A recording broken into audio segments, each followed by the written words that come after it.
triste. Alors, un autre élément aussi, c'est que ces tests, on pourrait les utiliser.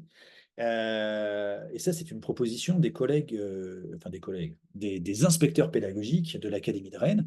Et donc, dans une revue EPS qui a été dédiée justement à l'évaluation des qualités physiques, revue EPS 394 de janvier-février-mars 2022, ces collègues IAIPR, eux, dans leur proposition, c'est de se dire, bon, c'est bien de tester, mais finalement, est-ce que ces tests ne pourraient pas être euh, une occasion idéale pour inscrire les élèves dans un projet de construction de compétences sur le savoir s'entraîner? En fait, l'idée, c'est, bon, pourquoi j'agis, pourquoi je me mets en mouvement, pourquoi j'ai envie de bouger, mais surtout, quel est mon profil? Je voudrais me sentir mieux, être en meilleure santé, j'aimerais être agile, à l'aise dans plein d'activités différentes. Voilà, j'ai éventuellement un projet de performance. Où est-ce que j'en suis? Donc, j'évalue mes qualités physiques avec bon, la coordination, la force, l'endurance, la souplesse, l'équilibre. Et finalement, ma carte d'identité ponctuelle, hein, d'accord, euh, va me permettre, mon profil va me permettre derrière de me mettre en projet pour progresser et élaborer un projet d'entraînement. Et donc finalement, ces IA-IPR, là, se disent, bon, c'est bien beau ces tests physiques, mais si finalement ils restent juste à l'état de tests physiques pour chiffrer le niveau d'activité physique de nos jeunes, bon, est-ce que c'est si intéressant que cela? Oui, c'est intéressant au niveau du suivi de cohorte, pour avoir des indicateurs, des indicateurs de santé publique. Mais en éducation physique et sportive, on aurait peut-être, grâce à ces tests physiques, une opportunité eh bien, pour que nos élèves puissent construire un projet signifiant d'entraînement et s'approprier des compétences liées au savoir s'entraîner telles qu'on les envisage dans ce qui s'appelle à l'heure actuelle le champ d'apprentissage numéro 5. Voilà. Alors, les tests des qualités physiques, plusieurs intérêts, plusieurs limites. Donc là, j'en ai déjà balancé quelques-unes. Euh, Premier intérêt, ça va permettre à l'élève de se situer. Ok, ça va permettre de situer aussi une classe, de situer une cohorte et un établissement au regard d'un niveau médian. D'accord? Ça va permettre, si jamais il est réalisé sur un temps long, de suivre l'évolution des qualités physiques des élèves. Donc, là, en l'occurrence, c'est pour ça que je suis assez critique, c'est que si on le fait juste pour les élèves de sixième à l'entrée en sixième, qu'est-ce qu'on aura? Bah, on aura en 2024, 2025, 2026, et ainsi de suite jusqu'à 2040, j'en sais rien. On aura un temps de passage et on verra, ah bah ouais, en sixième, ça va mieux ou ça va moins bien. Mais finalement, pour l'élève en tant que tel, ça n'a pas beaucoup d'intérêt. OK? Ce pourquoi les tests vont pouvoir nous intéresser, et donc là, c'est aussi une piste que l'on peut peut-être envisager, que vous pouvez envisager dans vos établissements, c'est que ça va peut-être vous permettre, vous, de faire des choix objectifs sur le traitement à opérer dans les différentes APSA, voire sur les APSA à programmer au regard des qualités physiques qui vont être défaillantes chez vos marmailles. Et là, en ce sens, la programmation et le projet pédagogique qui va devenir intéressant, parce que finalement, ce ne sera plus, pardon, proposer des APSA dans une programmation au regard de la disponibilité des installations, ou au regard d'injonctions institutionnelles, parce qu'on nous a dit qu'il fallait que ce soit équilibré en termes de CA1, 2, 3, 4, 5, mais plutôt sur un choix qui sera éclairé et un choix qui sera affiché et qui sera très clairement en phase avec les besoins et objectifs des jeunes. Et enfin, comme je vous l'ai dit tout à l'heure, à partir de ce qu'évoquaient les IA IPR de l'Académie de Rennes, eh bien, ça peut avoir aussi intérêt, comme intérêt d'être un levier pour inscrire les élèves dans une construction de compétences relatives au savoir s'entraîner. Par contre, ça aussi, ces tests, il y a quelques limites. Moi, j'y perçois quelques limites. C'est-à-dire qu'en fait, à l'heure actuelle, il y a des multitudes de tests. Et surtout, il n'y a pas de test officiel national et gratuit. Et ça, moi, bon, c'est une des limites. Alors, on pourrait, par exemple, vous pourriez, vous, dans un premier temps, en attendant que tout cela se mette en place, on pourrait, par exemple, envisager qu'il y ait, que vous construisiez votre propre test dans votre établissement. Et vous pouvez naturellement vous inspirer de ce qui se fait à Créteil, par exemple. Voilà, vous allez sur le site de Créteil, d'ailleurs, je vous ai mis le lien, vous verrez les différents tests, les fiches, comment tout ça, ça peut être abordé. C'est quelque chose que vous pouvez mettre en place en début d'année, en fin d'année, pour tous vos collégiens, tous vos lycéens, mais en étant conscient que c'est quelque chose qui prend du temps également. D'accord? Donc, d'où l'intérêt aussi d'avoir un test qui soit, allez, rapide. Voilà. Mais on pourrait presque envisager que, pourquoi est-ce qu'on ne pourrait pas envisager qu'à l'échelle de l'établissement, on ait une journée qui soit dédiée à cela? Voilà, et ce serait un vrai projet d'établissement au niveau du sport santé. Voilà, on pourrait y associer l'infirmière, on pourrait associer les profs de SVT, on pourrait associer des tas d'acteurs de l'établissement pour que tout le monde aille dans ce sens-là. Ça, c'est le premier élément. Deuxième élément, il est important aussi de comparer ce qui est comparable. Ce qui signifie que quand vous allez, par exemple, évaluer l'évolution de la souplesse de vos enfants, je prends un garçon, par exemple, entre la troisième et la seconde, ou entre la quatrième et la troisième. Vous allez dire, ah ouais, tiens, tes qualités physiques, elles sont clairement moins bonnes au niveau de la souplesse. C'est pas super. Mais oui, mais il faut juste être conscient que le pic de vélocité de croissance est arrivé à ce moment-là. Et très clairement, s'il a perdu en souplesse, eh bien, c'est qu'il y a des éléments liés à la croissance. D'accord? Donc ça, c'est également des choses qui sont importantes dans le même ordre d'idées. La force que des jeunes vont développer lorsqu'ils seront en classe de seconde sur un saut sans élan sera naturellement plus importante que celle qu'il va développer lorsqu'il est arrivé en sixième. D'accord? Ça, c'est juste. Donc, si on doit comparer des choses, il faut comparer ce qui est comparable. Et donc, il est important que les élèves aient des tests qui soient normalisés et standardisés, de façon à ce que le test de développement de la force en classe de sixième, si c'est par exemple faire 5 foulées bondissantes, on ne pourra pas le comparer avec un test réalisé en secondes qui sera par exemple sur 5 sauts à cloche-pied, quoi. Voilà. Ou sur un saut en longueur sans élan. Alors, voilà la situation sur ces tests physiques. On pourrait même aller plus loin. Alors, euh, je ne sais pas si cette vidéo, j'ai pas eu l'occasion d'en parler avec lui ou avec eux, mais je ne sais pas si nos inspecteurs pédagogiques regarderont cette visio, mais à l'échelle de notre territoire, on a, je ne sais pas si on est 1 million d'habitants à La Réunion ou un petit peu moins, mais avec le nombre de collèges, il y a à peu près, je crois, 80 collèges sur l'île, il y a une trentaine de lycées pro. Je veux dire, on a 900 profs de PS dans l'académie. Est-ce qu'on ne pourrait pas, nous, à notre échelle aussi, prendre la responsabilité de rentrer dans une phase de test? Voilà, c'est pas très compliqué, hein. On se met avec deux, trois collègues motivés, on s'appuie sur les expériences qui existent par ailleurs, on essaye de trouver des tests qui ne sont pas trop coûteux en termes de matériel, de temps. Franchement, on associe la cellule informatique du rectorat qui nous sort un système, je sais pas moi, sur Pronote ou sur Métis, avec quelque chose de très très simple. Franchement, c'est quelque chose qui pourrait être très simple, très rapide à mettre en place. Mais là aussi, ça n'a d'intérêt que si derrière c'est exploité, quoi. Voilà, si c'est juste pour avoir des indicateurs de santé et des temps de passage à intenter, moi ça ne m'intéresse pas. Ça ne m'intéresse que si derrière, dans le cadre de nos cours de PS, eh bien, on est en mesure de s'en emparer pour envisager des transformations chez nos jeunes. Alors là, on voit l'état de la France finalement, où est-ce qu'on en est, nous, avec nos différentes propositions, mais il faut savoir que à l'échelle européenne, il y a des pays, mais qui font beaucoup mieux que nous. Et là-dessus, moi, je voulais vous parler de nos amis slovènes. Alors, les Slovènes, quand je vous ai parlé en tout début d'intervention de Stéphane Diagana, qui avait tapé un peu du poing sur le niveau de conditions physiques des Français et de l'impact que ça avait derrière sur les performances à haut niveau, il évoquait justement la situation de la Slovénie. Je vous ai mis sur le Magistère la petite séquence vidéo où il a son coup de gueule, Stéphane Diagana. Et les Slovènes, qu'est-ce qui se passe en Slovénie? Ben, les Slovènes, eux, ils ont un certain nombre de tests qu'ils font passer à tous leurs enfants, et y compris leurs étudiants. Voilà. Alors, la Slovénie, c'est un peu plus de 2 millions d'habitants, hein. D'accord? Voilà. Donc, c'est, on va dire, 2 fois et demi la taille de la Réunion. Et pourtant, ils ont des super résultats dans les championnats internationaux, dans les épreuves individuelles, mais aussi en athlée, voilà, en cyclisme, vous connaissez Pogacar, vous connaissez Roglic, voilà, mais également dans les sports collectifs. Ils ont des équipes de sport collectifs qui sont régulièrement sur les podiums internationaux. Donc voilà la liste de tests. Alors, ils mesurent la taille, le poids. On va travailler sur la force. Ça doit être des dips, j'imagine. On fait un 600 mètres en course à pied, 60 secondes où ils font des crunchs, en fait, et ainsi de suite, et ainsi de suite, et ainsi de suite, un certain nombre de tests qui permettent finalement de travailler sur des éléments de la condition physique. Et puis, derrière, eh bien, ça leur permet de sortir un profil comme ça et de voir où se situent les élèves au niveau des qualités physiques et comment est-ce qu'elles évoluent. Voilà. Hop. Ah oui, juste, c'est fait aussi comment dirais-je, en collaboration avec le ministère de la Santé.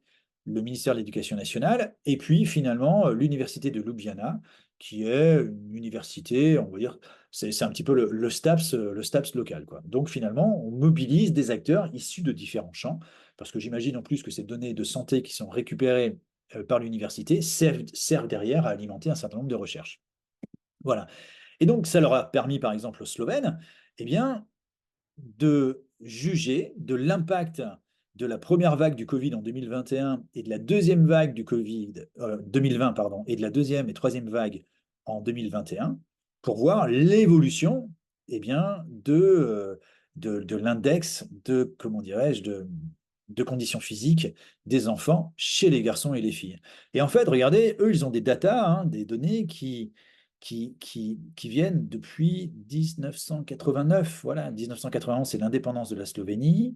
Voilà, et donc ils sont en mesure de chiffrer l'index physique. Et puis ils se rendent compte que là, voilà, il y a eu une décroissance hein, de 99 jusque, on va dire, 2011, avec une décroissance, et en particulier chez les garçons, 7% de décroissance. Et là, ils se sont dit, allez, il faut qu'on mette en place un plan sur un mode de vie sain. Et les actions qu'ils ont mises en place, y compris en éducation physique et sportive, d'accord, et dans la vie de tous les jours en Slovénie, a eu pour impact eh bien, de faire remonter leur grille.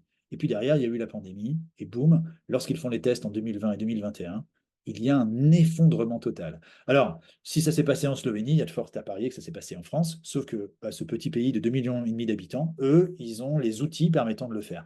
Et là où c'est le plus extraordinaire, en fait, c'est que les tests qu'ils proposent, ok, euh, je pourrais vous en faire la traduction de ce truc qui est en bas à gauche, mais c'est ni plus ni moins que, hop, c'est ni plus ni moins en grande partie que les tests qui étaient proposés dans le cadre de l'Eurofit. Donc finalement, nous en France, on s'est inspiré de l'Eurofit, on l'a fait durer pendant 3 ans, mais en Slovénie, hop, en Slovénie, eux, ils se sont inspirés de ces tests-là, voilà, et ils ont maintenu, ils ont gardé le cap, ils ont gardé le cap, ils ont continué à tester, voilà, et ce qui leur permet en 2021, ou en tout cas en 2011, hein, d'avoir des éléments très clairs pour impacter la courbe et surtout de juger de ce qui va être, ce qui ne va pas. Et on leur souhaite à nos amis slovènes, et en tout cas, moi, j'ai complètement confiance en eux, dans leur capacité à faire repartir ces chiffres vers le haut.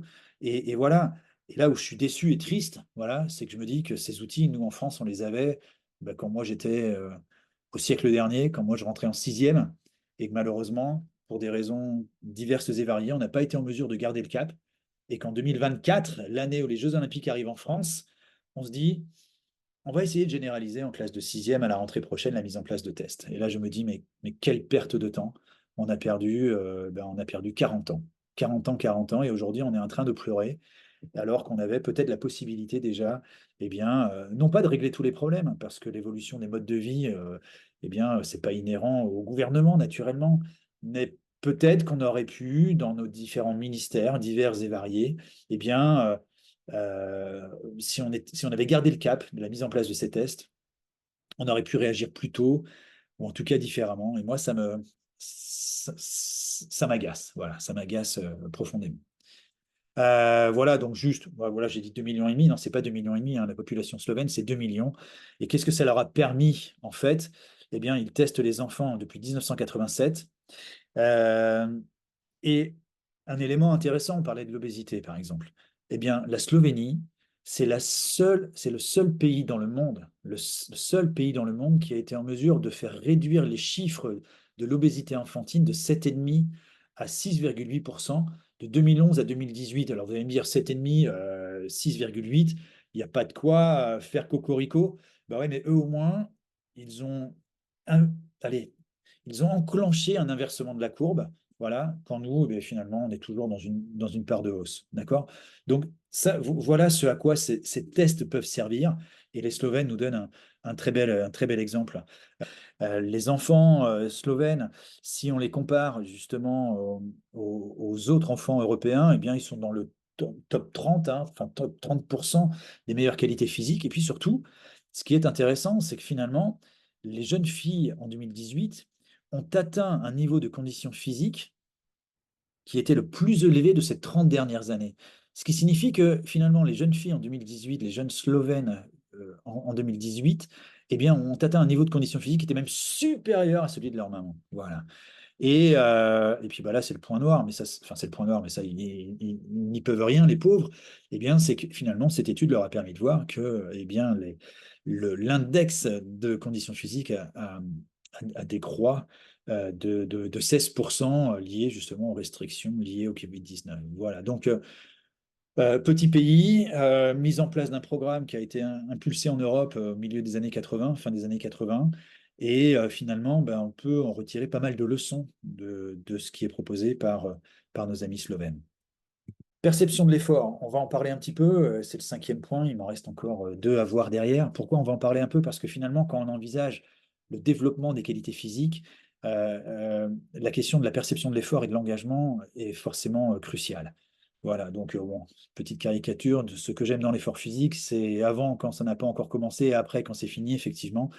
Et je pense malheureusement que bon nombre de nos collégiens et lycéens sont peut-être un peu dans cette mouvance-là. Alors on va en parler un peu de cette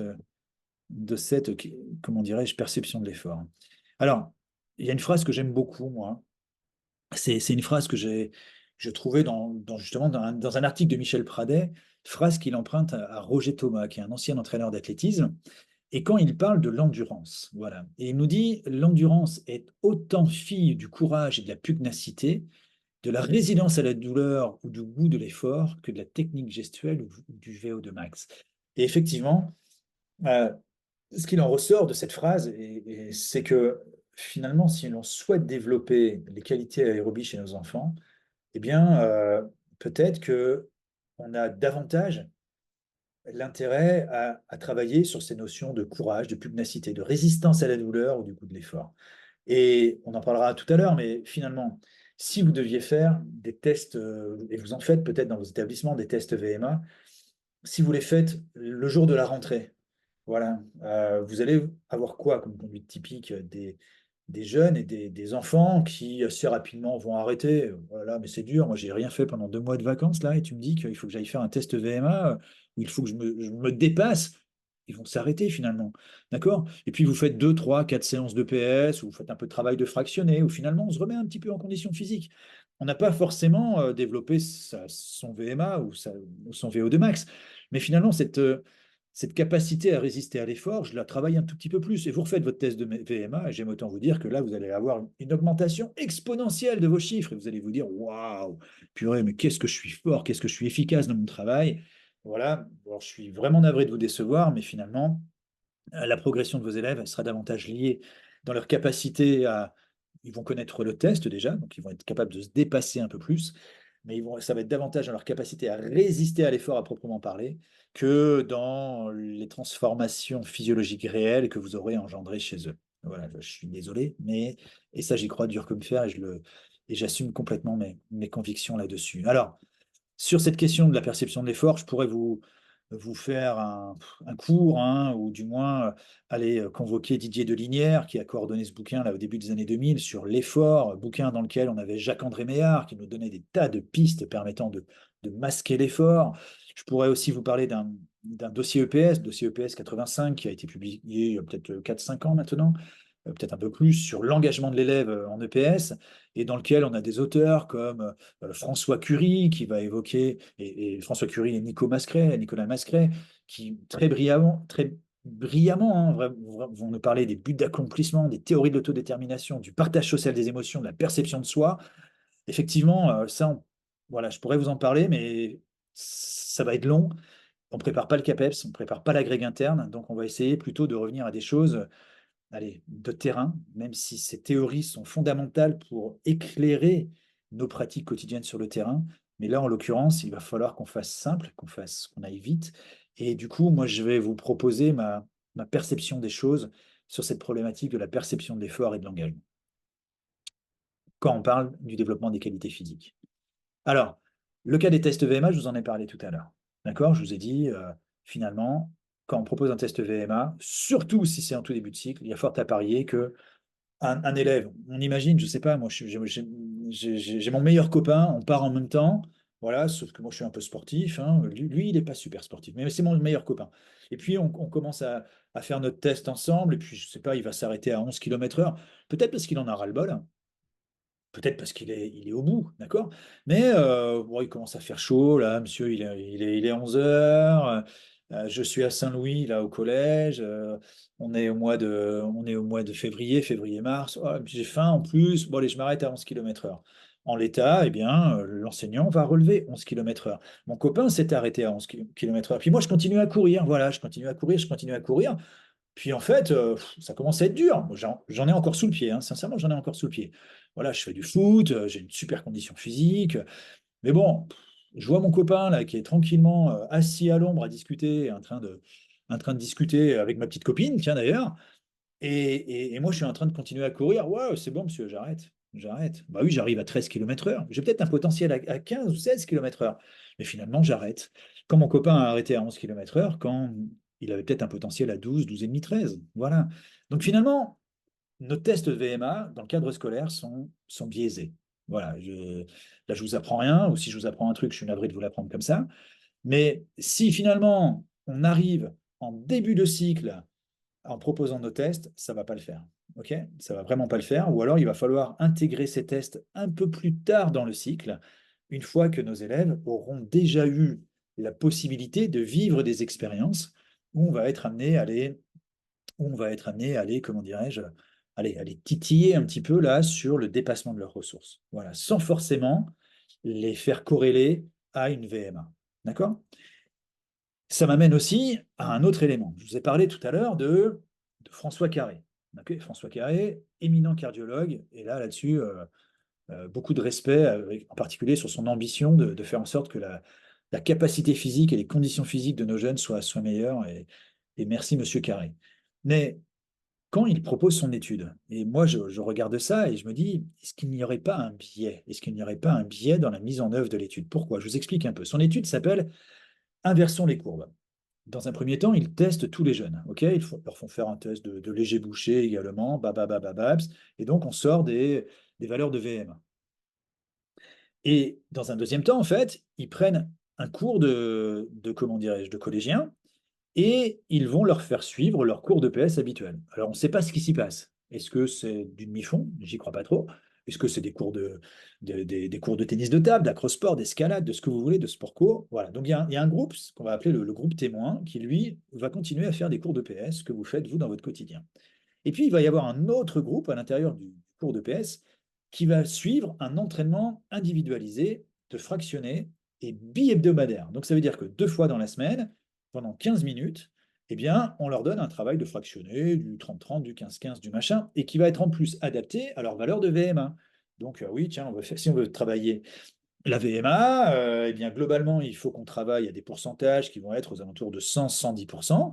Et naturellement, 100-110% de moi qui suis à 15 de VMA, ça ne va pas être la même chose que pour mon petit camarade qui s'est arrêté là et qui a 11 km/h de VMA. Donc finalement, on individualise, premier aspect, rien à dire là-dessus, c'est ce que vous faites vous aussi dans le cadre de vos cours de PS.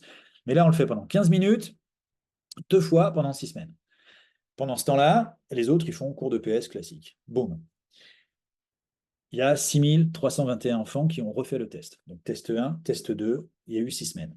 Bilan, qu'est-ce qu'on en ressort? Ceux qui avaient bénéficié d'un entraînement supplémentaire ont amélioré leur test de 5% contre 2% pour les autres.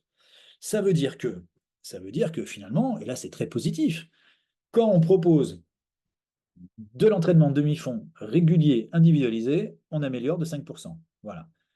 Mais ce que ça veut dire aussi, c'est que même ceux qui ne font rien, ou même ceux qui ne font que leur cours de PS habituel pendant 6 semaines, ils progressent quand même. Donc, la question que je me pose, moi, ceux qui ont fait, par exemple, 6 semaines de PS classique, où ils ne font peut-être que du demi-fond, non, excusez-moi, ils font peut-être que du tennis de table, de l'acrosport, de l'escalade, ils progressent quand même à hauteur de 2%. Ça veut dire que ça veut dire que finalement, le progrès qu'ils ont eu, ces 2%, est-ce qu'il est lié à un réel impact sur les qualités physiques et les qualités aérobies pendant les cours de PS, ou est-ce qu'il est juste lié au fait que, bah, quand je le vis une deuxième fois, mon cycle, le test, bah, je le connais, du coup, il est peut-être un peu plus facile, et je vais un peu plus loin que ce que j'ai fait, parce qu'en plus, j'ai une valeur pour me comparer. Donc, tiens, je vais essayer de faire un peu mieux. Donc finalement, vous voyez, même des élèves qui vivent une deuxième fois le test, progresse quand même, d'accord? Mais si je reviens à mes élèves qui ont vécu la séquence de travail en fractionné et qui progressent à hauteur de 5%, bon, on peut peut-être déjà dire qu'il y a 2% qui concernent le fait qu'ils vivent le test pour la deuxième fois. Donc finalement, la part d'amélioration, elle est peut-être juste de 3%. Et dans ces 3%, est-ce que c'est lié au fait que on a eu un réel impact sur le plan des qualités aérobies? Ça, je pense que oui. Mais je pense que le fait d'avoir soumis les élèves et contraint les élèves à des épreuves de fractionner pendant allez, 30 minutes par semaine pendant 6 semaines a également eu un impact. Donc finalement, là, ma première phrase là, que j'ai sortie de Roger Thomas sur le développement des qualités d'endurance, finalement, et développement des qualités physiques, c'est peut-être davantage effectivement lié eh bien, à la perception de l'effort qu'à une réelle transformation physiologique. D'accord? Attention, je ne dis pas qu'il ne faut pas en faire, bien au contraire, mais c'est juste pour vous placer et pour vous situer l'impact que cette perception de l'effort là, va avoir sur l'engagement des élèves. Et la conclusion de François Carré, c'est donc suivre l'enseignement spécifique apporte une augmentation de 235% de la capacité physique. Donc c'est génial, il faut aller dans ce sens, d'accord? Mais il faut aller dans ce sens du développement des qualités en étant conscient que ces qualités physiques, elles vont aussi s'améliorer parce que la perception de l'effort, elle va évoluer avec le temps. Et finalement, si on j'essaie de modéliser ça, bon, ça vaut ce que ça vaut, hein, mais est-ce qu'on est dans une situation où les élèves ont une faible condition physique et ils sont rapidement en difficulté lorsque je produis des efforts, ce qui génère derrière un arrêt de l'activité et donc une baisse des qualités physiques? Ou est-ce que le problème, c'est que parce que nos jeunes ont une faible tolérance à l'effort, qui derrière, ils se retrouvent rapidement en difficulté lorsque le niveau de sollicitation, comment dirais-je, le niveau de sollicitation s'élève, pardon, ce qui engendre derrière un arrêt de l'activité, et ce qui va ensuite engendrer une faible condition physique. Donc finalement, on est un petit peu dans cette logique-là, c'est qui de la poule ou de l'œuf? Est-ce que c'est le problème d'un faible niveau de condition physique ou est-ce que c'est un souci au niveau de la tolérance de l'effort et donc de la perception de l'effort? Finalement, je n'ai pas vraiment de solution. Mais le travail, vous vous en doutez bien, finalement, il va peut-être devoir se jouer dans les deux niveaux parce que finalement, l'un va alimenter l'autre, d'accord, et réciproque. Et là, maintenant, je vais prendre un autre contre-pied. C'est-à-dire que je vais peut-être vous surprendre, mais euh, je vais parler de vous. Et parce que je pars du principe que si on s'appuie sur votre expérience personnelle, peut-être que le message sera plus facile à faire passer que si on s'appuie exclusivement sur des études scientifiques et sur ce que l'on vit, ce que vivent nos élèves qui sont en train de grandir. En fait, voilà, le titre de ma diapo, c'est le cas des enseignants de PS qui reviennent de vacances. Voilà. Théoriquement, en face de moi, j'ai une population alors de jeunes et de moins jeunes. Je sais que j'ai des collègues qui viennent d'avoir le CAPEPS. Il y a des trentenaires, des quadras, des quinquas, voilà. Et ce qui est génial, en fait, c'est que dans les collègues qui sont présents sur les listes, je sais que ceux qui viennent se former sur cette problématique des qualités physiques, je sais qu'en très très grande majorité, c'est des collègues qui sont déjà eux-mêmes conscients dans leur cours de la nécessité de développer les qualités physiques. Donc, je suis super content de pouvoir vous rencontrer dans les jours qui viennent, mais je sais pertinemment que dès lors que vous vous posez déjà cette question-là, c'est déjà une préoccupation que vous avez au sein de vos cours et finalement, c'est peut-être pas vous le public cible. Mais c'est pas grave, on va travailler ensemble et c'est une très bonne chose. Donc je reviens sur mon histoire des profs de PS qui reviennent de vacances. Là, vous allez me dire, mais de quoi tu nous parles? Eh bien, je vais vous parler de vous. Vous êtes globalement, bon, vous êtes des profs de PS, donc j'imagine qu'en très grande partie, vous faites attention à votre niveau de qualité physique, d'accord? À la façon dont vous comment dirais-je, dont vous vous entretenez, puisque notre corps, c'est quand même notre outil de travail. Et finalement, vous avez une pratique physique, on va dire, extra-professionnelle. En règle générale, vous vous entraînez, vous allez à la salle, vous allez grimper, vous allez courir, faites un peu de vélo, de la rando, enfin voilà. Donc, ça, c'est vous. Et puis, bon, voilà, une année scolaire, c'est long. Donc, on va dire, vous arrivez au mois d'août, septembre, octobre, et puis vous partez peut-être en vacances en décembre, janvier, et puis vous revenez, voilà. Et puis, qu'est-ce qui se passe quand vous revenez de vacances au mois d'août, ou quand vous revenez de vacances au mois de janvier? Bah, il y a deux possibilités. La première possibilité, vous avez profité de vos vacances pour faire du sport. Donc, vous êtes super en forme, tout va bien.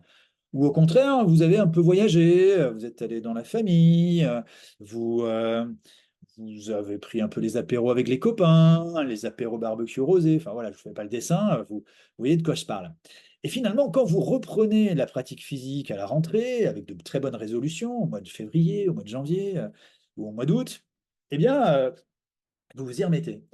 Et puis, bah, la première, la première phrase que vous vous dites, alors je suis souvent, très souvent dans ce cas de figure, et je ne veux pas généraliser, mais je pense que vous êtes plusieurs dans ce cas de figure. La première phrase qu'on se dit, en fait, c'est: oh là là, il faudrait jamais s'arrêter.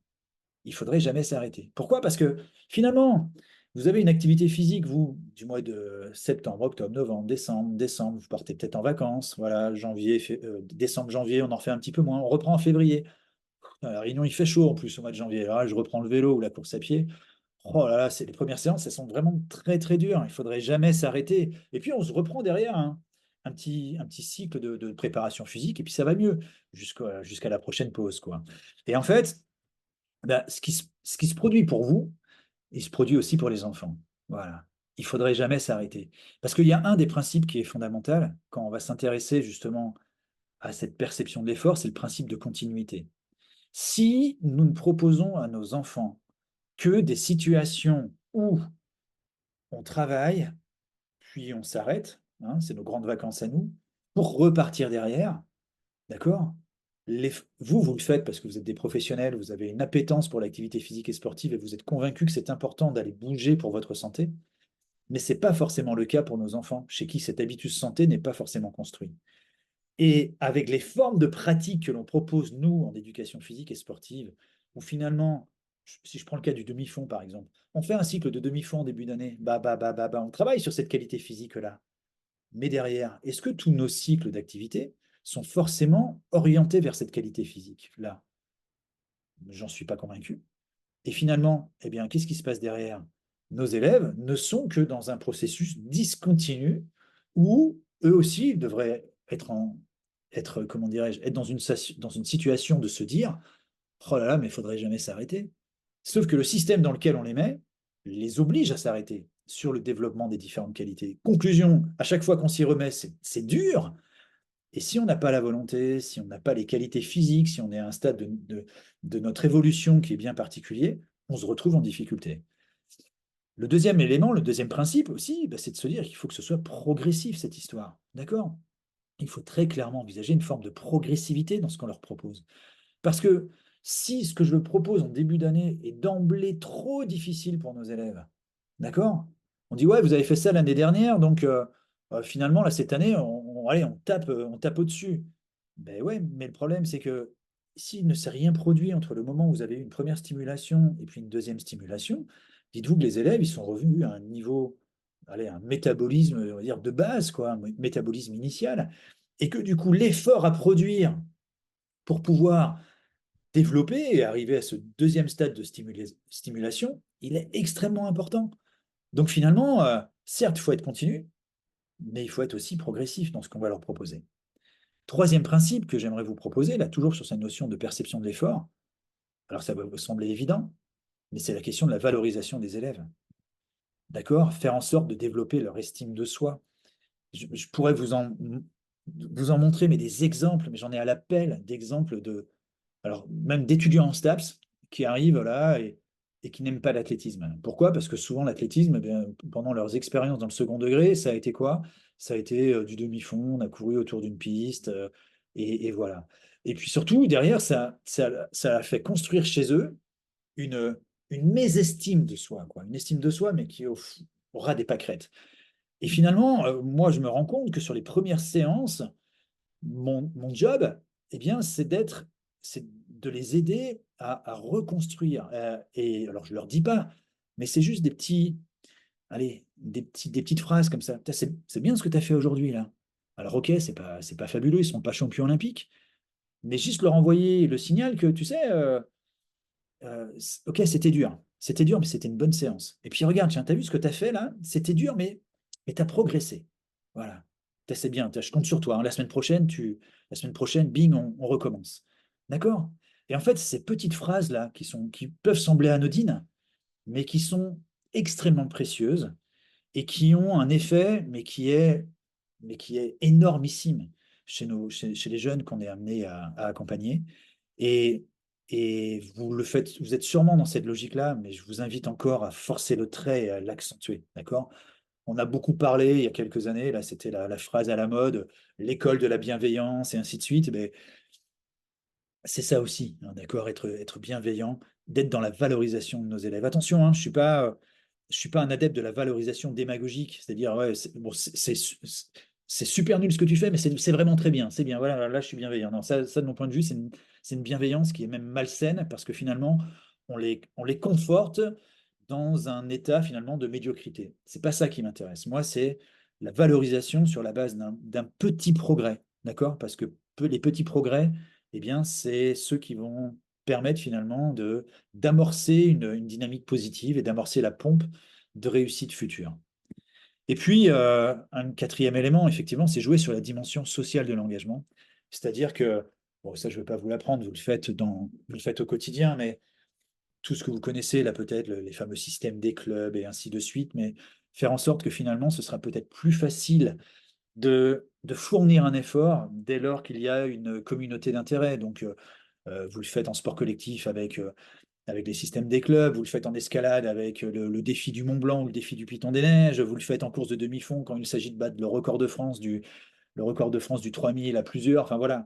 Donc ça, c'est effectivement des éléments qui vous permettront de, allez, de faire en sorte que nos élèves s'engagent peut-être un peu plus facilement dans l'effort et une perception de l'effort qui soit peut-être un peu moindre. Voilà.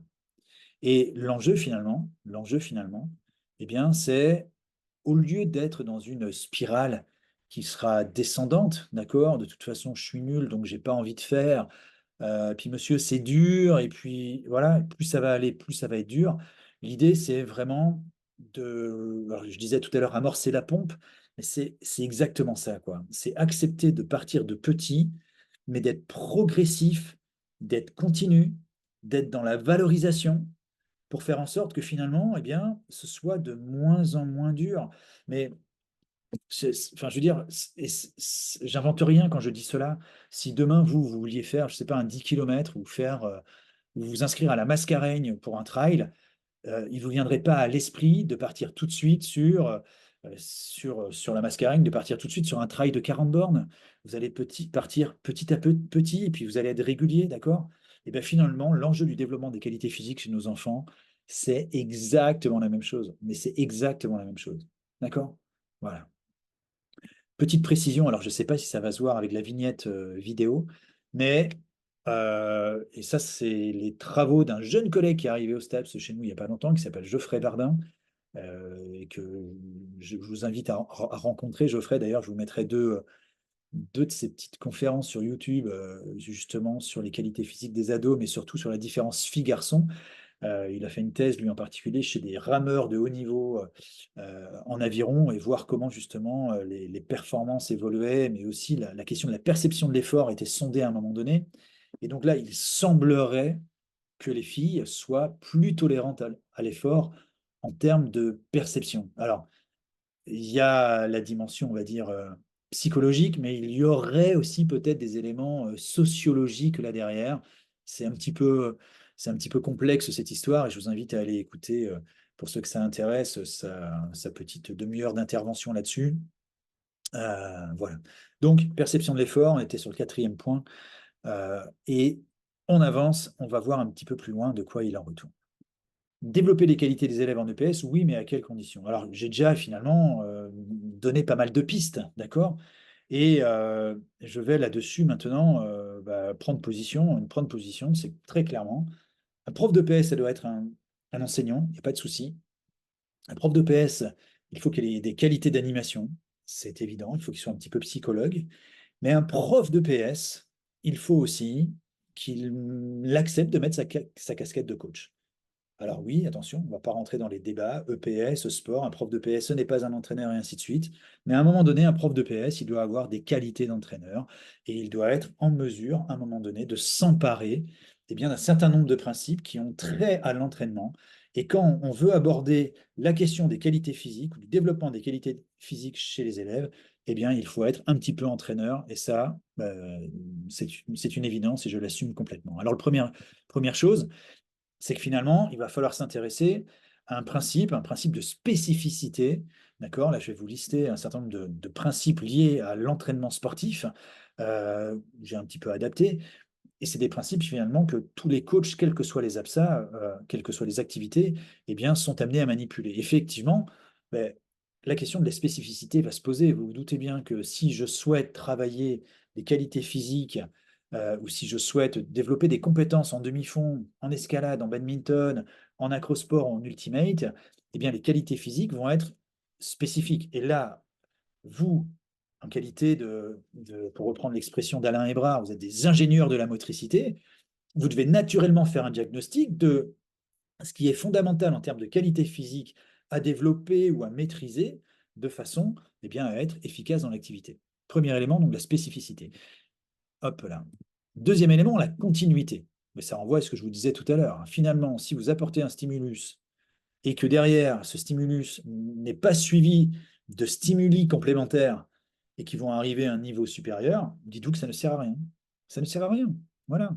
Il y a un IPR qui, à une époque, là aussi c'est dans les années 90, parlait de cohérence interactive des cycles. Se dire que finalement, ce que je vais apprendre ou ce que je vais développer dans un cycle, je devrais être en mesure de le voir vivre, survivre et se développer et se perpétuer dans les cycles suivants. Donc finalement, si je travaille une qualité dans un cycle, il ne faut pas se dire, tiens, là c'est l'endurance, c'est le moment du demi-fond, il y a où j'y vais, et puis après, terminé. Non, c'est bon, nous on a fait de l'endurance, on n'en entend plus du tout parler pendant toute l'année. Sinon, qu'est-ce qui va se passer? Votre stimulus, il va se résorber, il va disparaître, d'accord? Et puis là où on va arriver dans une phase du développement des enfants où il faudrait le travailler, ça va devenir encore plus dur de le travailler au regard des qualités des marmailles. OK? Parce que finalement, entre un cycle d'endurance qui va arriver au mois de septembre et le suivant qui va arriver au mois de septembre de l'année suivante, il va s'en passer des choses. L'enfant, il va grandir. Et si on ne le stimule pas, d'accord, ça ne va pas le faire. Il ne faut pas oublier non plus que on parle de PS, mais on a des phases de vacances qui sont importantes. Et on a des phases de très grandes vacances, nous, ici à La Réunion. Voilà. Autre élément, la progressivité. Je l'ai évoqué tout à l'heure. Forcément, dans votre perspective de développement des qualités physiques, vous devez vous poser la question, comment est-ce que cette qualité physique, à l'intérieur de ma séquence, à l'intérieur de mon année avec ma classe, et si on voulait être efficace, comment cette qualité physique, à l'intérieur du cursus de la sixième à la troisième, et après de la seconde à la terminale, comment est-ce qu'on aborde cette problématique-là, d'accord, de progressivité. Autre élément, la périodisation. Alors ça, c'est pas simple, hein. Périodisation, waouh, quand on regarde ce qui se fait un petit peu au niveau de l'entraînement sportif, c'est pas simple. Mais vous, finalement, à l'intérieur de dans votre projet de classe sur l'année, d'accord? Une fois que vous avez les différentes APSA qui sont positionnées et que vous pouvez, du coup, savoir exactement ce qui va être fait, d'accord? Vous avez des contraintes d'installation, vous avez des contraintes de collègues qui utilisent les installations aussi à d'autres moments, donc vous ne pouvez pas faire exactement ce que vous voulez. Mais une fois que les absas sont posés, charge à vous de réfléchir à la façon dont telle et telle qualité vont se répartir pendant l'année. Et à ce moment-là, est-ce qu'il y a une focale particulière que je dois mettre? Et si cette focale elle est mise, comment est-ce que je vais pouvoir procéder à ce qu'on appelle des rappels de qualité physique dans les autres absas? Cinquième élément, l'individualisation. Alors ça, effectivement, waouh, dans un monde idéal, on le fait beaucoup en demi-fond, on le fait beaucoup dans les activités du champ d'apprentissage numéro 5. Individualiser en escalade, c'est peut-être un peu plus compliqué. Par exemple, individualiser sur des questions de souplesse, de coordination, de vitesse, c'est un peu plus compliqué. D'accord? Mais finalement, est-ce qu'on est en mesure de quantifier la charge de travail que l'élève va avoir pendant son cycle ou pendant sa séance? Tiens, j'ai grimpé combien de fois aujourd'hui, moi? Peut-être t'en as fait 8, c'est pas mal ton truc là. La semaine prochaine, t'en fais 9, t'en fais 10. OK? Quel est voilà, tous les défis qui sont mis en place, là, le défi du Mont Blanc, et ainsi de suite. Allez, tiens, on a l'ambition de grimper 4807 mètres, si je ne dis pas de bêtises. D'accord? Bon, bah, ça veut dire que là, il va falloir qu'on augmente cet élément-là. Et moi, est-ce que je grimpe tout de suite? Est-ce que je double mon volume aujourd'hui? Ou est-ce que je fais un petit peu plus aujourd'hui, un peu plus la semaine d'après, et ainsi de suite? Et puis, un sixième principe, alors que c'est un principe d'alternance que l'on va retrouver dans le cadre de l'entraînement. Mais bon, on va pas l'aborder, nous, ici, on va le laisser en suspens.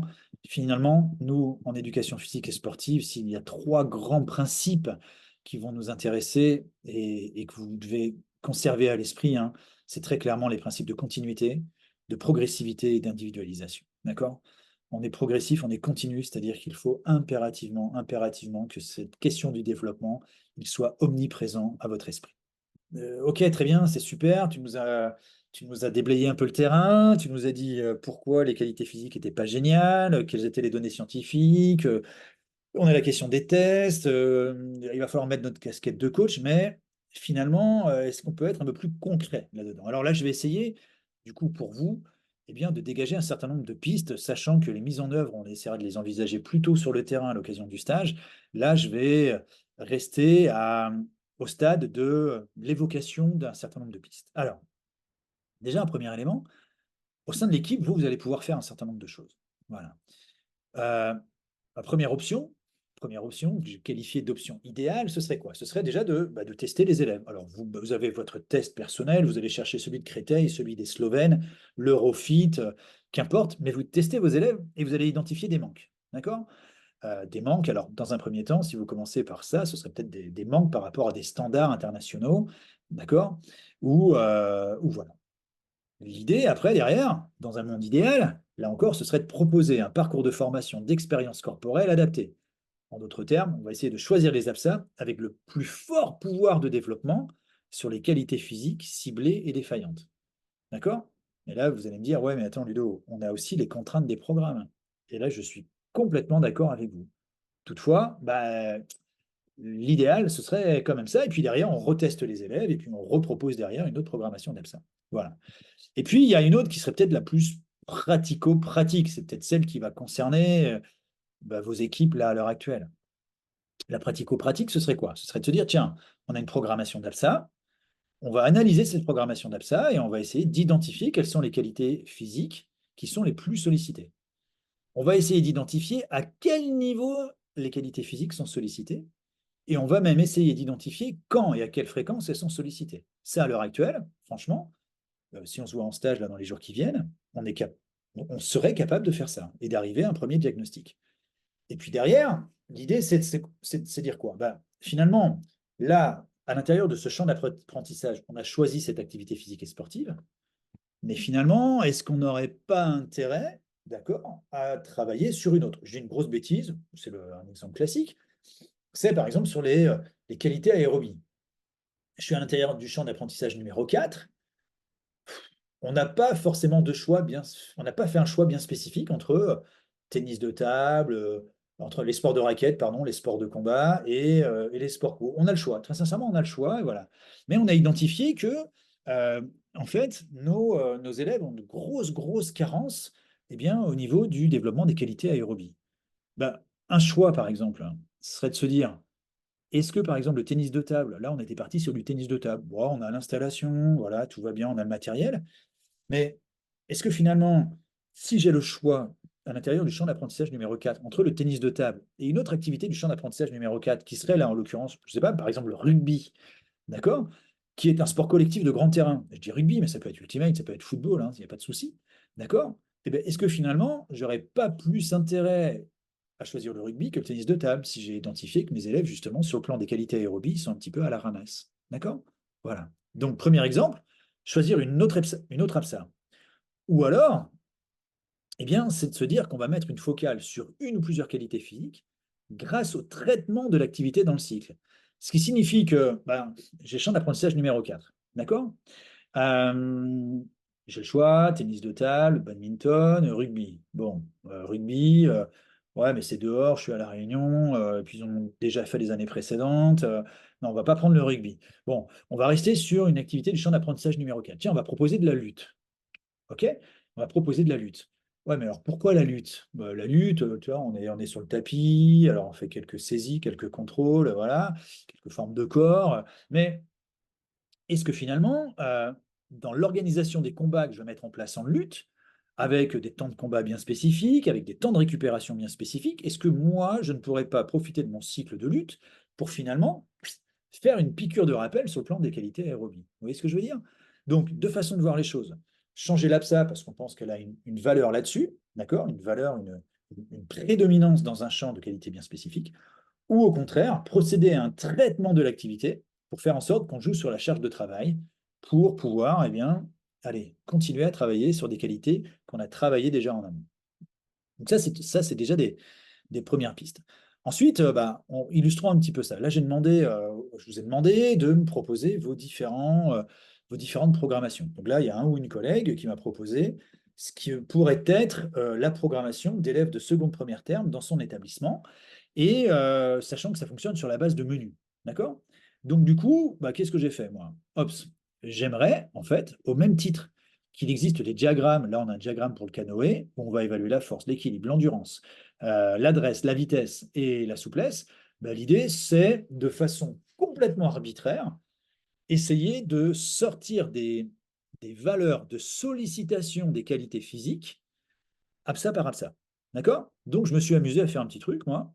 J'ai fait, par exemple, j'ai ciblé les 5 qualités physiques qu'on a évoquées: vitesse, endurance, force, coordination, souplesse. J'ai pris les activités, relais vitesse, acrosport, tennis de table et volleyball. Et donc, je me suis permis de travailler et d'attribuer des valeurs arbitraires qui vont de 0 à 5. D'accord? Donc, en relais vitesse, pour moi, en relais, la vitesse, eh bien, elle a une valeur de 5. L'endurance, plutôt 2. La force, 3. Coordination, 5. Et souplesse, plutôt 1. Acrosport, la vitesse, j'ai mis 0, même si j'aurais pu mettre un petit 1 si on s'intéresse aux éléments de liaison. L'endurance, j'ai mis 1. Voilà. On est peut-être plus proche de 0 dans une grande partie des cycles.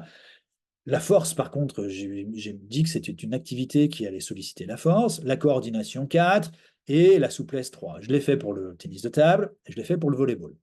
Avec un petit bémol cependant concernant la vitesse. Pourquoi? Parce que si ici je suis dans le cadre d'une vitesse qui va être cyclique, en tennis de table, je vais être sur quelque chose d'acyclique et qui va être plutôt davantage sur des déplacements latéraux et une vitesse de bras qui va être importante.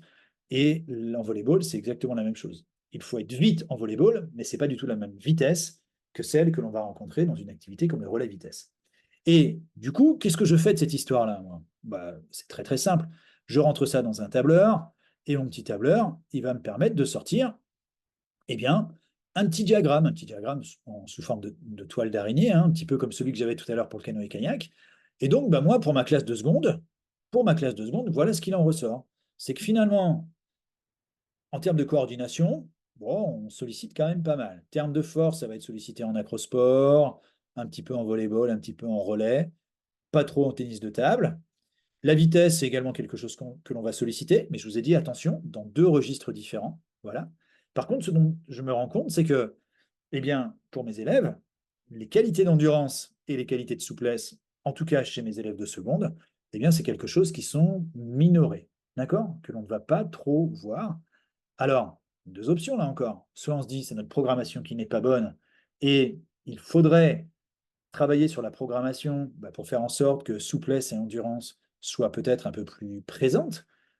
Ou alors, ça nous amène, nous, dans le traitement de l'activité, à nous dire qu'il y a peut-être des temps bien spécifiques de souplesse, de travail de souplesse qu'il faut que je propose. Voilà. Y compris dans ma séance de relais vitesse, y compris dans mes séances de tennis de table et de volleyball, avec des temps d'étirement. Mais également, cette question de l'endurance, à ce moment-là, peut-être que dans les temps de match ou dans les surfaces du terrain, dans l'enchaînement des rencontres, enfin voilà, il y a peut-être des actions ou des opérations bien spécifiques qu'il va falloir que je mette en place pour doper un petit peu ici ce pôle endurance. Clac. Là, je me suis amusé à faire ça en fait, et à voir du coup l'évolution de la sollicitation des qualités physiques dans le temps. Parce que finalement, ce qui nous intéressait aussi, c'était de travailler sur continuité, discontinuité. Avec le graphique précédent, j'ai une vision sur l'année. D'accord? Et on se dit, ouais, finalement, c'est super, la force, tu la travailles bien ici, tu la travailles bien là. Ouais, mais est-ce que la force, par exemple, je la travaille toute l'année? Et même chose pour la vitesse. Est-ce que c'est quelque chose que je travaille toute l'année? Donc, en fait, la force, c'est le jaune. Vous voyez, elle est ici. Visiblement, sur mon premier cycle en relais vitesse, je la travaille, mais je la travaille, on va dire, dans une production de force pour avancer, ok? Parce qu'il faut être fort pour courir. Mais est-ce que, très sincèrement, les questions de gainage, c'est quelque chose que j'aborde? Est-ce que, par exemple, la force des membres supérieurs, c'est peut-être pas forcément quelque chose que je vais aborder? Et la force dont je vais avoir besoin en acrosport, c'est pas tout à fait la même dont je vais avoir besoin en tennis de table. Vous voyez? Ni la même que je vais avoir en volley. Donc là, je vais faire juste une focale, moi, sur une qualité physique. La qualité physique, je vais prendre une qualité physique de vitesse. En relais vitesse, on la sollicite beaucoup. En acrosport, pas du tout. En tennis de table, on va la solliciter, mais je vous ai dit c'est acyclique. Et en volleyball, c'est acyclique. Clac. Et moi, je me retrouve, eh bien, du coup, moi, je dis moi, pas l'enseignant de PS, mais moi, là, Ludovic Savin, la formateur, je me retrouve du coup à animer des stages, des fois dans des lycées, où on me demande, tiens, Ludo, on a un problème, on fait du relais vitesse avec nos élèves, on fait de la course, et en fait, ils se blessent tous. Ou alors, j'ai énormément de blessures. T'en penses quoi? Qu'est-ce qu'il faut faire pour régler ce problème?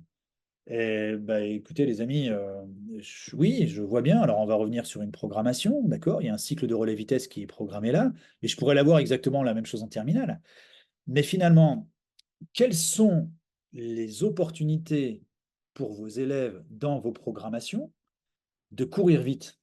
Bah, on fait du relais en seconde une fois, ouais, très bien. Mais ensuite, bah, on fait de l'escalade, on fait de l'accro, on fait du step, on fait du volley, on fait du tennis de table, on fait du badminton. Ouais, très bien, mais quand est-ce qu'ils refont du sprint? Bah, ils en refont pas. Ils en refont pas. Donc, bah, faut pas s'étonner s'ils se blessent, tout simplement. Faut pas s'étonner s'ils se blessent parce que du coup, ils se retrouvent dans des configurations avec des niveaux de sollicitation des muscles des membres inférieurs, quadriceps, ischio, et avec des niveaux de force qu'ils ne rencontrent jamais. Voilà. Or, je vous ai dit, pour courir vite, eh bien, il faut courir vite. Voilà. Et finalement, si les élèves ne rencontrent jamais cette possibilité et n'ont jamais cette possibilité, effectivement, bah, de courir vite, c'est juste normal qu'ils se blessent. Voilà. Donc, finalement, comme je vous l'ai dit tout à l'heure, relais vitesse, on est sur des vitesses cycliques et acycliques. On a ici, non, vitesse cyclique et vitesse acyclique dans ce coin-là. Mais il y a aussi une réalité du terrain. Et ça, j'en suis intimement conscient. C'est qu'effectivement, bah, on n'a pas toujours les installations sportives qui vont bien. Et puis, on a le baccalauréat, on a des programmes qui nous imposent aussi de structurer et de faire des choix d'APSA, tant et si bien que des fois, bah, les qualités physiques, elles ne vont pas forcément être complémentaires. Et puis, il y a aussi le fait que, j'aurais pu rajouter un troisième point, hein, le fait que des élèves vont choisir des APSA en fonction de ce qui va être bankable pour eux euh, pour le baccalauréat. On a tout intérêt de choisir une APSA où finalement, allez, ça va me rapporter des points, donc c'est plus important que je choisisse celle-ci. Voilà. Continuité, on en parlait tout à l'heure. Alors comment faire?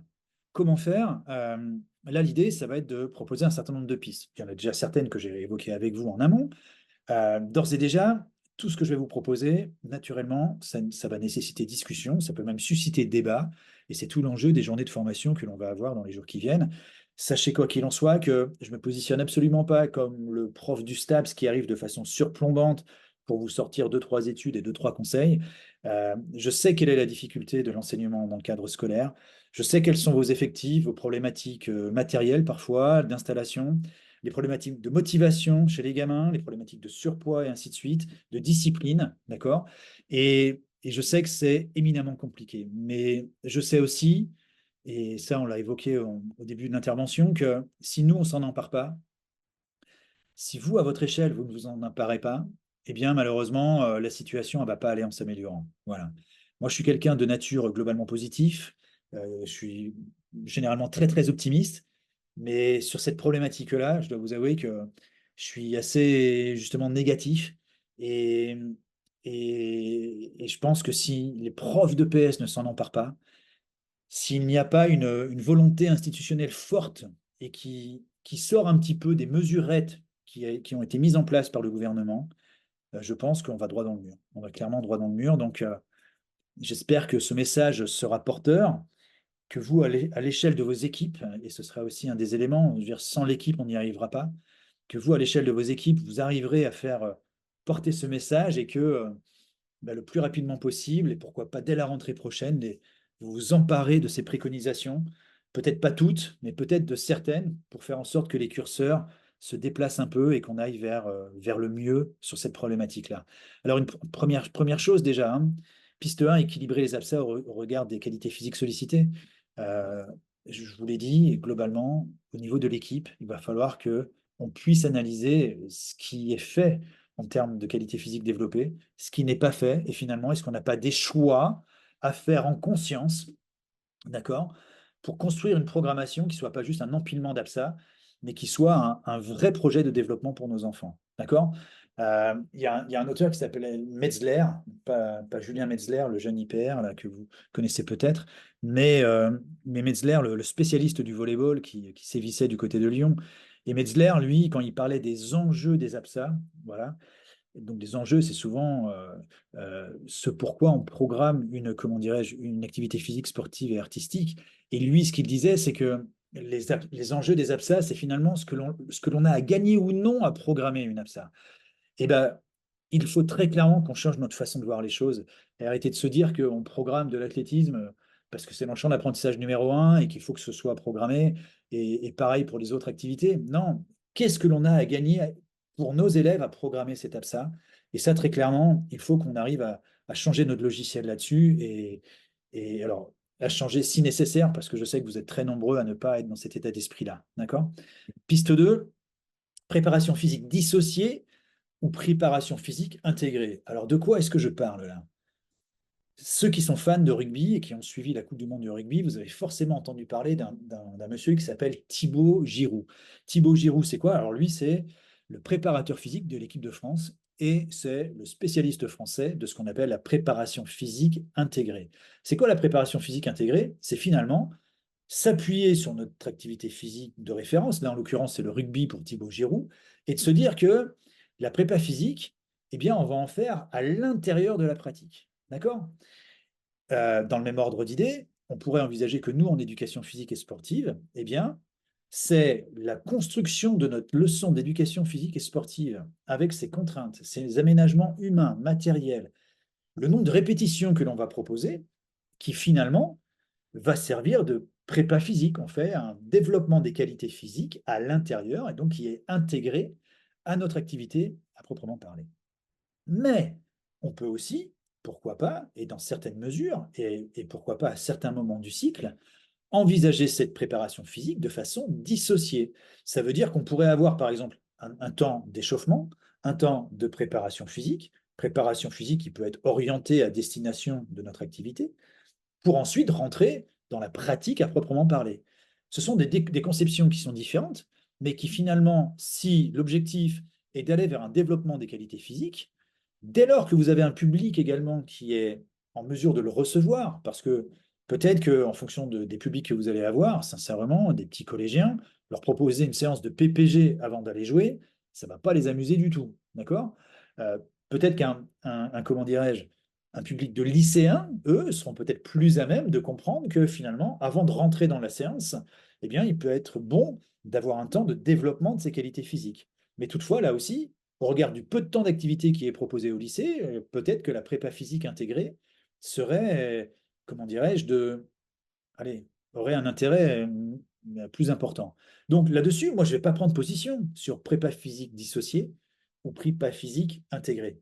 Le tout est de trouver, au regard de votre contexte, eh bien, la formule qui soit meilleure. Mais finalement, cette préparation physique, elle doit finalement être présente, omniprésente, parce que c'est grâce à cette préparation physique que vous allez développer les qualités physiques de vos élèves, que vous allez donc augmenter leur niveau de ressources et que finalement, vous allez leur permettre de développer les fameuses compétences que vous visez. Piste 3, envisager le développement sur le long terme. Le cursus, le parcours de formation, le curriculum, vous appelez ça comme vous voulez, dans une logique d'articulation plutôt que sur le court terme, dans une logique de juxtaposition. C'est ce que j'expliquais tout à l'heure quand je parlais du développement des qualités d'endurance, où finalement, est-ce que l'endurance est quelque chose, c'est un marqueur de la condition physique et donc de la santé. Est-ce que l'endurance, on la voit juste, bing, une fois en début d'année sur le cycle de demi-fond, ou est-ce qu'au contraire, c'est un facteur et c'est une qualité que l'on va essayer de mettre en avant, ou en tout cas de stimuler pendant toute l'année. D'accord? Et donc, l'idée, c'est vraiment ça, quoi. C'est de se dire, cette qualité physique, en début d'année, quand je suis en train de faire mon projet de classe ou quand je suis en train de réfléchir à l'organisation de mon année, il faut qu'on arrête de réfléchir qu'on soit court-termiste en se disant, voilà, c'est bon, avec ma sixième 5, j'ai un cycle de demi-fond du mois d'août jusqu'au mois d'octobre, point barre. Ça s'arrête là. Non, il faut qu'on ait déjà à l'esprit, et ça ira vers une piste que j'envisage un peu plus tard, il faut qu'on soit dans une mesure d'anticiper ce qui va se passer après. D'accord? Un peu comme un entraîneur serait dans une logique de périodisation, d'accord? De planification. Notre objectif, c'est de faire en sorte qu'à la fin de l'année, au mois de juin, nos gamins ressortent avec le potentiel de qualité physique le plus important. D'accord? Eh bien, pour cela, je veux dire, si on prépare nos Jeux Olympiques à nous, on s'inscrit forcément dans une logique de périodisation, de planification. Eh bien, vous, votre planification, il faut, aller au mieux la faire sur l'année, enfin, au mieux la faire sur le cursus, au pire, la faire sur l'année. Piste 4, envisager des rappels de qualité physique, y compris dans des absas qui ne sont pas spontanément porteuses de cette qualité physique.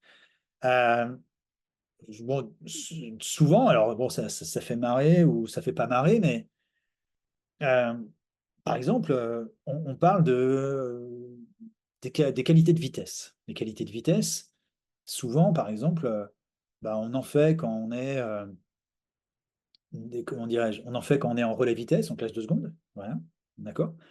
Euh, Hop, je vais essayer de revenir sur ma diapo tout à l'heure. Voilà, qualité, vitesse, clac, voilà. Les gamins, sur le cycle 1, ils en ont fait sur un premier cycle. Mais par contre, de la vitesse, ils n'en font plus après. Ou en tout cas, ils ne font plus de vitesse cyclique après. Voilà. Ce qui signifie que quand ces élèves vont arriver en classe de première, d'accord?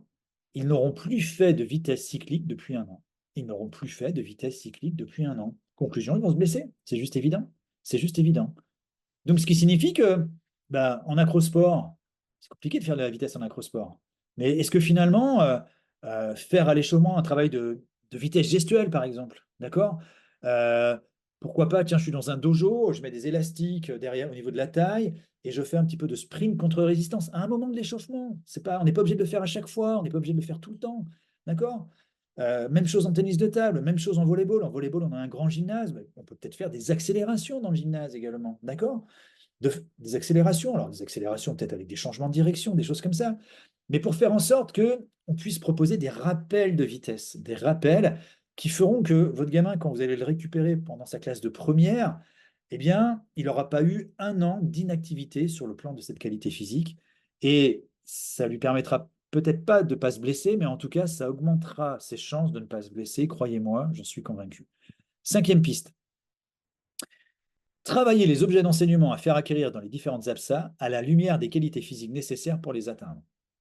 Finalement, lorsque, et là, moi aussi, j'estime que j'ai une part de responsabilité, j'estime que les concours ont une part de responsabilité, j'estime même que certaines formations que l'on propose dans le cadre de la formation continue ont aussi une part de responsabilité. C'est-à-dire que là, maintenant, et là, là-dessus, il faut y voir l'influence de l'AEPS, du CEDRE, du CEDREPS, d'accord? Il y a une notion qui est arrivée dans le champ de l'EPS, qui est cette fameuse question des objets d'enseignement. Alors, bon, si vous n'êtes pas super éclairé sur cette question-là, on peut envisager les objets d'enseignement comme des thèmes, des étapes qui vont être fondamentales pour finalement faire évoluer les élèves, d'accord, rentrer dans une logique d'adaptation pour, eh bien, changer de niveau alors si je reprends les paliers de Raymond Delem, de palier adaptatif, d'accord? Voilà. Donc globalement, imaginez des marches d'escalier, hop, et chaque objet d'enseignement est censé faire monter les élèves d'une marche pour aller vers une compétence qui sera ultérieure et plus importante. Sauf que souvent, ces objets d'enseignement, on va les envisager comme étant le lieu peut-être d'une technique ou d'un principe tactique ou stratégique à acquérir pour changer d'étape, d'accord? Pour changer de palier adaptatif. Mais est-ce qu'on pourrait envisager de réfléchir à ces objets d'enseignement en termes de qualité physique nécessaire pour changer d'étape? D'accord? Je prends souvent, par exemple, un exemple en escalade, qui est celui, pendant très longtemps, dans les programmes de 2008, on avait une compétence attendue, qui était la compétence attendue numéro un, et qui disait qu'il fallait globalement euh, être capable de grimper avec plus de prise pied que de prise bras, prise main. Et donc, les évaluations, finalement, c'était quoi? Je compte le nombre de fois où un marmaille pose ses pieds et le nombre de fois où un marmaille pose ses mains. D'accord? Mais le principe sous-jacent, c'était quoi, finalement? C'était d'apprendre à un enfant d'utiliser davantage ses pieds que ses mains. Et pour cela, l'idée, alors les grimpeurs, vous m'arrêtez si je dis des conneries, mais l'idée, c'est de se dire que on va essayer d'aller chercher des poses pieds qui vont être le plus haut possible, d'accord? De façon à fléchir sur ma jambe, charger mon bassin du côté de l'appui, enfin du côté du pied où j'ai posé mon pied sur la prise, ouais, excusez-moi, de façon derrière, donc je charge le bassin, et comme je suis plus fort avec mes jambes qu'avec mes bras, eh bien l'idée, ça va être de me propulser vers le haut. Ok? C'est ce que l'on recherchait. Mais, et donc ça, c'est finalement la technique de grimpe que l'on va chercher à faire acquérir pour faire progresser nos marmailles. Mais est-ce qu'on se pose la question de l'acquisition de cette modalité de grimpe à la lumière des qualités physiques? Est-ce qu'on se pose la question du degré de souplesse qui est nécessaire pour pouvoir réaliser cette modalité de grimpe? Est-ce qu'on se pose la question de la force qui est nécessaire pour pouvoir faire ça? Je pense que des grimpeurs, oui. Je pense que les enseignants d'escalade, spécialistes de grimpe, me disent, mais c'est une évidence, Ludo, que souplesse et force sont fondamentales. Mais est-ce que c'est évident pour des tas de collègues qui ne sont pas forcément spécialistes d'escalade? Et là, je le fais en escalade, mais je pourrais le faire dans n'importe quelle activité. Ou finalement, quand on est des enseignants non spécialistes de l'activité, peut-être qu'on est dans une conception peut-être un peu plus formelle de la technique, plutôt que dans une conception plutôt fonctionnelle, pour reprendre les propos de Nathalie Gall tout à l'heure. Voilà, donc vous voyez l'histoire. Euh, Essayons de réfléchir un petit peu à ce qui est nécessaire en termes de ressources à développer chez nos marmailles pour pouvoir passer ce fameux palier. Sixième piste, jouer sur la charge de travail. Et donc là, ça va nous amener à une nécessaire quantification. Alors, je sais que c'est pas simple, je sais qu'on est pris par le temps, mais finalement, il est important, si on veut rentrer dans une logique de progressivité, d'accord? Si on veut avoir des stimuli qui soient adaptés et progressifs, il faut que l'on soit en mesure d'avoir une idée effective de ce que l'on a proposé à nos athlètes, à nos sportifs, à nos grimpeurs, à nos nageurs, en acrosport, d'accord? Et donc, il faut être en mesure de quantifier tout cela. Piste 7, je le disais, anticiper. Et anticiper, bah, ça renvoie effectivement à une réflexion sur le fait d'envisager le cursus sur le long terme ou d'envisager des rappels de qualité physique. Maintenant, là, tout à l'heure, j'avais mes élèves de seconde qui faisaient du relais sur le premier cycle de l'année. Ils sortent de troisième, bing, on leur fait faire du relais. Mais admettons maintenant que mes élèves de seconde, je leur fasse faire le relais comme le dernier cycle de l'année et que juste avant, je fasse tennis de table, volleyball, acrosport et relais vitesse. Ben, qu'est-ce qui va se passer quand ils vont arriver en classe en fin d'année en seconde pour faire notre cycle de relais vitesse, là, au mois d'avril, mai, juin? Il va se passer quoi? Eh ben, si j'ai des garçons, par exemple, les garçons, ils ont eu leur pic de croissance.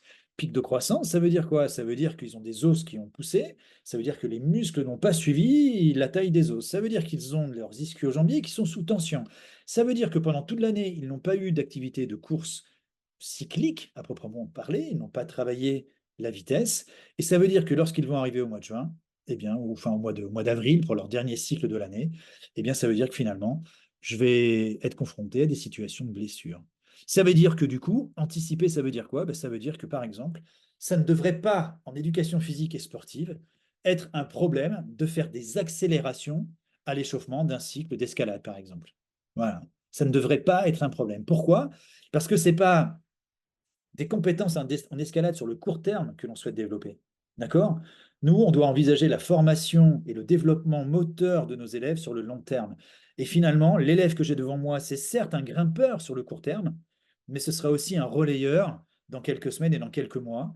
Et ne pas lui proposer pendant mon cycle d'escalade de lui faire faire quelques sprints, d'accord, ça ne doit pas prendre beaucoup de temps, mais quelques sprints à l'échauffement, eh bien, c'est le mettre en danger. Par contre, si je le fais, eh bien, c'est investir dans la préservation de son intégrité physique euh, dans quelques semaines. Voilà. Parce que le problème, c'est que quand on va se retrouver dans certaines activités, eh bien, mon marmaille, qui ne va pas être en mesure de faire le cycle de relais vitesse parce qu'il a une petite déchirure musculaire, eh bien, pendant 6, 7, 8 semaines, il ne va rien faire. Il ne va rien faire avec vous, mais il ne va rien faire en dehors.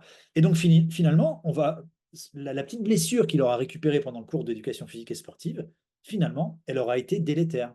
Parce que pendant ce temps-là, bing, il va y avoir un effondrement encore plus important de toutes les qualités physiques qu'on aura travaillées en amont. Voilà. Et huitième et dernière piste, alors ça, ce sont des phrases que je reprends souvent, moi, dans le cadre de ma formation et quand je suis en cours avec les jeunes à la fac. Deux phrases. La première, alors elles ne sont pas de moi, je vous rassure, c'est je me meus pour ce qui m'émeut. Ou alors, le plaisir est le moteur de l'action. Alors, je me meus pour ce qui m'émeut, hein, au sens du verbe mouvoir, d'accord? Se mouvoir, se bouger globalement.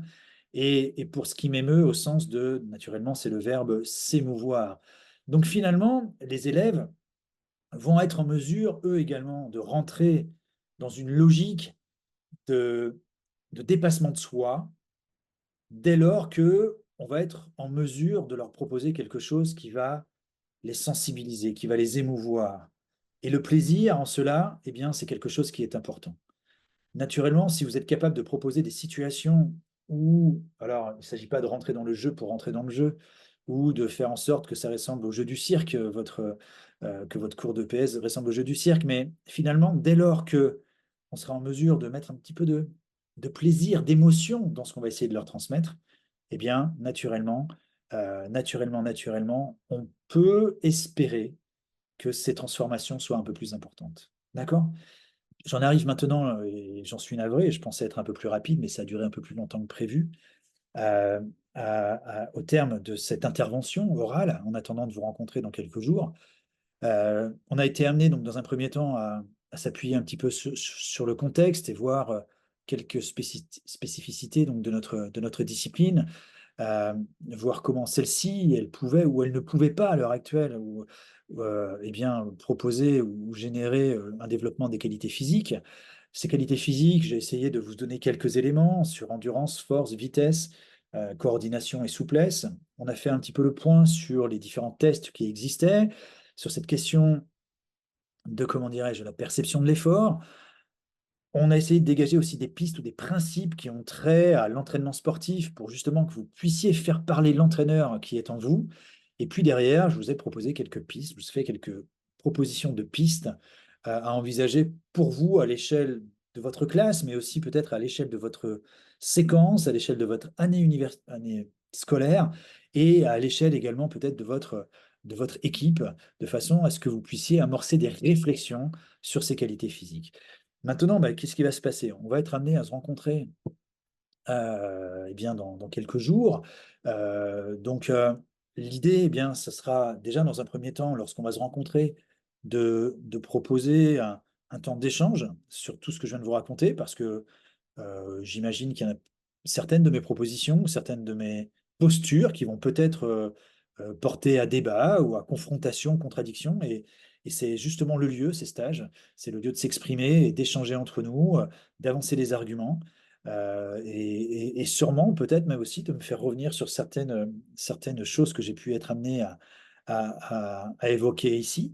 Et puis derrière, on va envisager dans au moins une, mais sûrement deux activités physiques et sportives, eh bien, des propositions, voir comment on peut envisager le développement de ces qualités physiques en mettant parfois des focales et parfois aussi en prenant le contre-pied des qualités physiques, on va pouvoir peut-être dire classiques dans l'APSA, et de voir comment finalement eh bien, je peux faire peut-être des rappels d'activité.